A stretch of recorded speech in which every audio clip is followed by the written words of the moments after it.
بہت بات ہو رہی تھی کہ امریکہ سے جو لیٹرز آ رہے ہیں، جو بات چیت ہو رہی ہے، اس کا پاکستان کے اوپر کیا اثر ہوگا، کتنے اثرات ہوں گے۔ یہ تو نہیں پتا کہ اس کے پاکستان کے اوپر کتنے اثرات فیوچر میں ہوں گے، لیکن ایک ایسی ڈیولپمنٹ ہوئی ہے جو کہ پہلی مرتبہ ہوئی ہے۔ جو بائیڈن جب تک صدر تھے، ابھی بھی گو کے صدر ہیں، لیکن ٹرمپ جیت چکے ہیں اور اب اقتدار کی منتقلی ہونی ہے اگلے 1-1.5 ماہ میں۔ لیکن جب تک جو بائیڈن صدر تھے اور الیکشن نہیں ہوا تھا، تب تک جو امریکہ سے کوئی بیان آیا، کوئی قرارداد آئی، کچھ بھی ہوا، تو اس پہ پاکستان نے بہت سخت ریئیکٹ کیا۔ اور اس لیے پاکستان نے سخت ریئیکٹ کیا کیونکہ پاکستان کو جو بائیڈن انتظامیہ کی مکمل طور پر حمایت حاصل تھی۔ پاکستان کے اندر جو بھی یہ حکومت جبر، فسطائیت، بربریت کر رہی تھی، اس پہ امریکہ کی پوری آشیرواد پاکستان کو حاصل تھی۔ اور ظاہر ہے یہ بات سمجھ آنے والی ہے کہ عمران خان صاحب کو کی حکومت کو نکلوانے میں جو بائیڈن انتظامیہ کا، جو بائیڈن حکومت کا کردار تھا، اور پھر ایک سائفر آیا جس سائفر پہ جو کچھ عمران خان نے کہا وہ ایک بات سچ تھی۔ اور عمران خان کے بارے میں جب یہ کہا جاتا تھا کہ سائفر کے حوالے سے عمران خان جھوٹ بول رہا ہے، تو پھر کیا ہوا کہ جب سائفر کا کیس چلا تو جو کچھ عمران خان کے اوپر کہا گیا کہ وہ ٹھیک یعنی الزامات درست ثابت ہوئے اور جج ابو الحسنات سے عمران خان صاحب کو سزا دلوائی گئی، لیکن ہائی کورٹ سے جسٹس عامر فاروق صاحب کی عدالت سے عمران خان صاحب بری ہو گئے، جس سے یہ ثابت ہو گیا کہ عمران خان پر سائفر کے حوالے سے لگائے گئے الزامات بھی جھوٹ تھے، اور جو ابو الحسنات محمد ذوالقرنین کا فیصلہ تھا وہ بھی انتہائی ایک گھٹیا فیصلہ تھا، اور وہ فیصلہ بھی کالعدم ہو گیا اور عمران خان باعزت بری ہو گئے، عمران خان صاحب بھی اور شاہ محمود قریشی صاحب بھی۔ اب ہوا یہ ہے کہ جب تک میں نے آپ کو عرض کیا کہ جو بائیڈن تھے، تب تک جو پاکستان ایسے ریئیکٹ کرتا تھا امریکہ کے، اگر کوئی وہاں کے کوئی بھی جو قانون ساز ہیں وہ جب بھی کوئی بیان دیتے تھے تو پاکستان اس پہ ایسے ریئیکٹ کرتا تھا جیسے خالہ جی کا گھر ہو، اور ظاہر ہے جو بائیڈن انتظامیہ کی حمایت حاصل ہو تو پھر جو مرضی آپ بیان دیں، کون آپ کو پوچھنے والا ہے۔ لیکن پہلی مرتبہ یہ ہوا ہے کہ پاکستان کے 2 اہم ترین دفاتر، یعنی میں اگر اس تناظر میں دیکھوں پاکستان کی فورن جو بھی ایک پالیسی ہے اس کے تناظر میں، تو گو کہ ہونا تو دفتر خارجہ کو صرف اہم چاہیے، لیکن ISPR بھی اہم ہے، ہمارے فوج کا ادارہ بھی اہم ہے، کیونکہ فورن پالیسی میں بڑا اثر و رسوخ ہے ہماری اسٹیبلشمنٹ کا۔ تو اس لیے میں نے یہ لکھا ہے کہ 2 میں سے ایک اہم ادارہ جو کہ دفتر خارجہ ہے، دفتر خارجہ نے ذرائع سے ایک خبر دی صالح ظافر صاحب کو۔ اچھا، یہاں پہ میں ابھی آپ کو وہ بھی بتاتا ہوں کہ اب تردید کیسے کر رہا ہے جو فورن آفس ہے، لیکن میں یہ نہیں تسلیم کرتا، میں یہ نہیں مانتا کہ صالح ظافر صاحب نے اپنی طرف سے یہ بیان لگایا تھا، ان کو فورن آفس نے ہی یہ بیان دیا تھا کہ جی بالکل یہ بات ہے۔ لیکن یہ بہت امپورٹنٹ ہے کہ دفتر خارجہ نے جو بیان صالح ظافر صاحب کو دیا اور وہ چھپ گیا جنگ اور دی نیوز اخبار میں، تو اب دفتر خارجہ کی کانپیں ٹانگیں ہیں اور دفتر خارجہ نے وہ بیان واپس لیا ہے۔ اٹس مین کہ اب چیزیں اس طرح سے نہیں چل سکتی جیسے جو بائیڈن کے ہوتے ہوئے چل رہی تھیں، اور ٹرمپ کے آنے کے بعد اب پاکستان جو ہے وہ محتاط نظر آتا ہے۔ پہلی مرتبہ پاکستان کے دفتر خارجہ نے سرنڈر کیا ہے اپنے ہی بیان کے سامنے، اور ایک خوف زدہ نظر آیا پاکستان کا دفتر خارجہ، محتاط نظر آیا ہے، سنجیدہ نظر آیا ہے۔ پہلے تو وہ جو مرضی بیان دیتے تھے جو بائیڈن کے دور میں امریکہ کے حوالے سے، انہیں پتا ہوتا تھا کہ کوئی مسئلہ کسی طرح کا نہیں ہے۔ اب میں آپ کو پہلے بتاتا ہوں کہ امریکی صدر جو بائیڈن کو جو خط لکھا گیا اور اس خط میں کیا تھا اور کیا کہا گیا ہے، اور اس پہ پھر صالح ظافر صاحب کی خبر کیا تھی اور اب دفتر خارجہ اس پہ کیا کہہ رہا ہے۔ دیکھیں، یہ جو خط تھا جو بائیڈن کو لکھا گیا ہے، اس کو لکھا گیا ہے کہ ہم آپ کو ایوان نمائندگان کی قرارداد نمبر 901 کے مطابق اقدامات اٹھانے کے لیے لکھ رہے ہیں۔ یہ قرارداد ایوان نمائندگان نے واضح اکثریت کے ساتھ منظور کی ہے۔ اس قانون سازی کے ذریعے ڈیموکریٹس اور ریپبلکنز نے مل کر امریکی پالیسی میں تبدیلی کی حمایت کی ہے۔ اس قانون میں پاکستان کے اندر فروری 2024 کے قومی اسمبلی کے ناقص انتخابات کے بعد سول آزادیوں کے خاتمے اور بنیادی حقوق کے بڑھتے ہوئے واقعات پر توجہ مرکوز کی گئی ہے۔ ان انتخابات میں بڑے پیمانے پر بے قاعدگیاں، انتخابی دھوکہ دہی ہوئی اور ملک کی سب سے بڑی جماعت PTI کو سرکاری سرپرستی میں دبایا گیا، جس میں پارٹی کی سبقت کو ختم کرنا اور نتائج تبدیل کرنا شامل ہیں۔ یعنی PTI جو سب سے بڑی جماعت تھی اس کو دبایا گیا، اس کی اکثریت کو اقلیت میں بدلا گیا، دھاندلی ہوئی، اور اس کے بعد شخصی آزادیاں کمپرومائز ہوئیں، ایک جس طرح سے پکڑ دھکڑ، یہ ساری چیزیں ان پہ وہ بات کر رہے ہیں۔ پھر وہ کہتے ہیں کہ انتخابات میں PTI اور ان سے وابستہ آزاد امیدواروں نے واضح اکثریت حاصل کی تھی۔ اپنے تحفظات کے ساتھ ہم یہ نوٹ کرنا چاہتے ہیں کہ انتخابات کی مانیٹرنگ سے متعلق اہم رپورٹس، جن میں کامن ویلتھ آبزرورز گروپ اور یورپین یونین کی رپورٹس شامل ہیں، ان کو پاکستانی حکام نے عام کرنے سے روکا۔ یعنی پاکستان کے حوالے سے، پاکستان کے انتخابات میں دھاندلی کے حوالے سے جو رپورٹس تھی، پاکستانی حکومت نے ان کو دبایا۔ اور پھر آپ کو یہ بھی بتا دوں کہ یہاں پہ یہ جو کیا نام ہے، مجھے ان کا نام بھی بھول جاتا ہے، یہ جو آئی تھنک یہ پلڈیٹ والے ہیں، وہ اور اس طرح کے یہ جتنے بھی ہیں نا پاکستان میں جنہوں نے انتخابات کی شفافیت پہ نظر رکھنی تھی، سوائے پتن کے اور سرور باری صاحب وغیرہ کے علاوہ جتنے پاکستان کے اندر ادارے ہیں، یہ مجھے یاد نہیں یہ فافن ہے یا پلڈیٹ ہے جو بھی ہے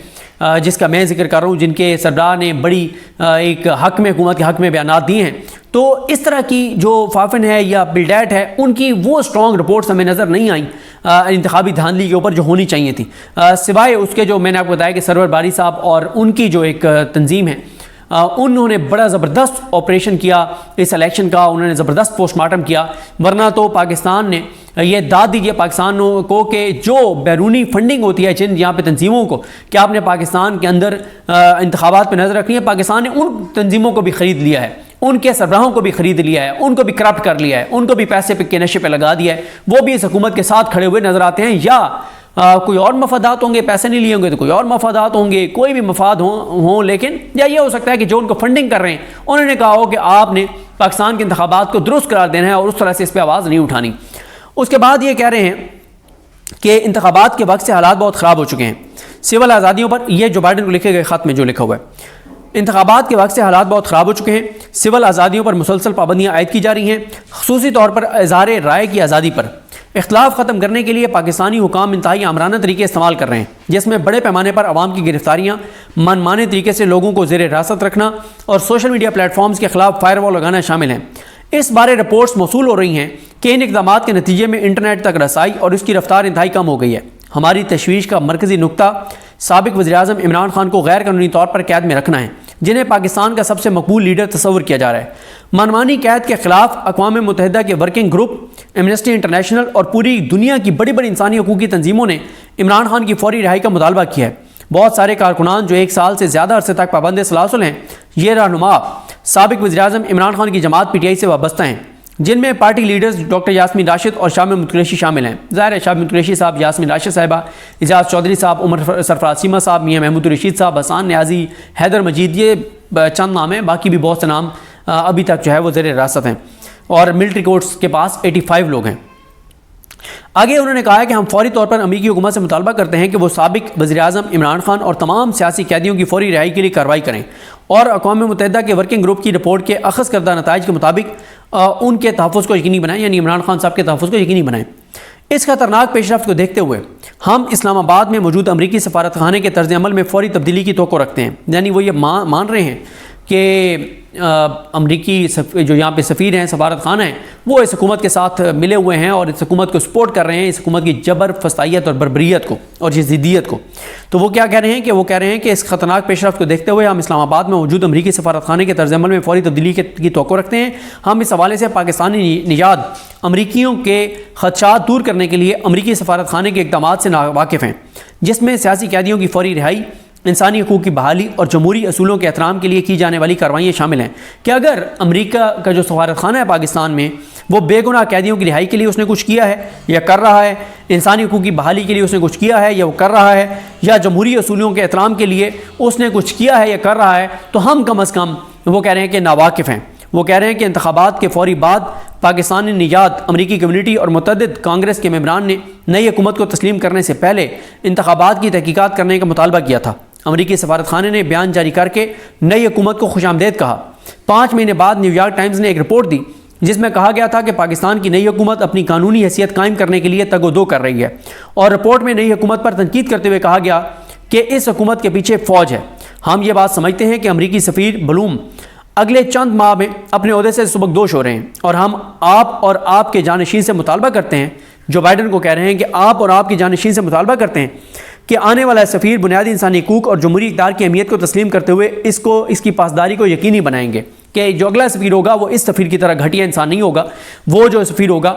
وہ پاکستان کے اندر انسانی حقوق کی جو پامالی ہے اس پہ بات کرے گا۔ پھر وہ کہتے ہیں کہ ہمیں یقین ہے کہ ریاست کہ امریکہ جو ہے اس سے بہتر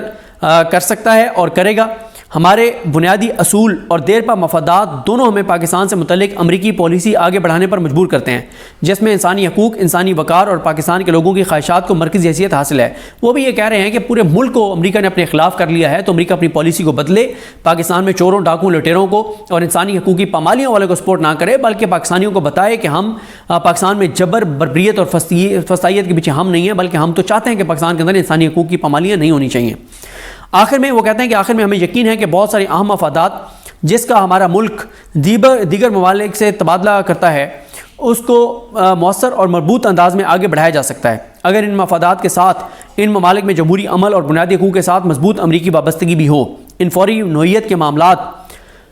زیر غور لانے پر ہم آپ کے مشکور ہیں اور توقع کرتے ہیں کہ اس حوالے سے آپ اپنی انتظامیہ سے رابطہ کریں گے کہ کسی طرح پاکستان کے اندر جمہوریت کی بحالی اور انسانی حقوق کے تحفظ میں امریکی پالیسی کارگر ثابت ہو سکتی ہے۔ یہ جناب 46 ممبران جو ہیں انہوں نے یہ خط لکھا جو بائیڈن کو۔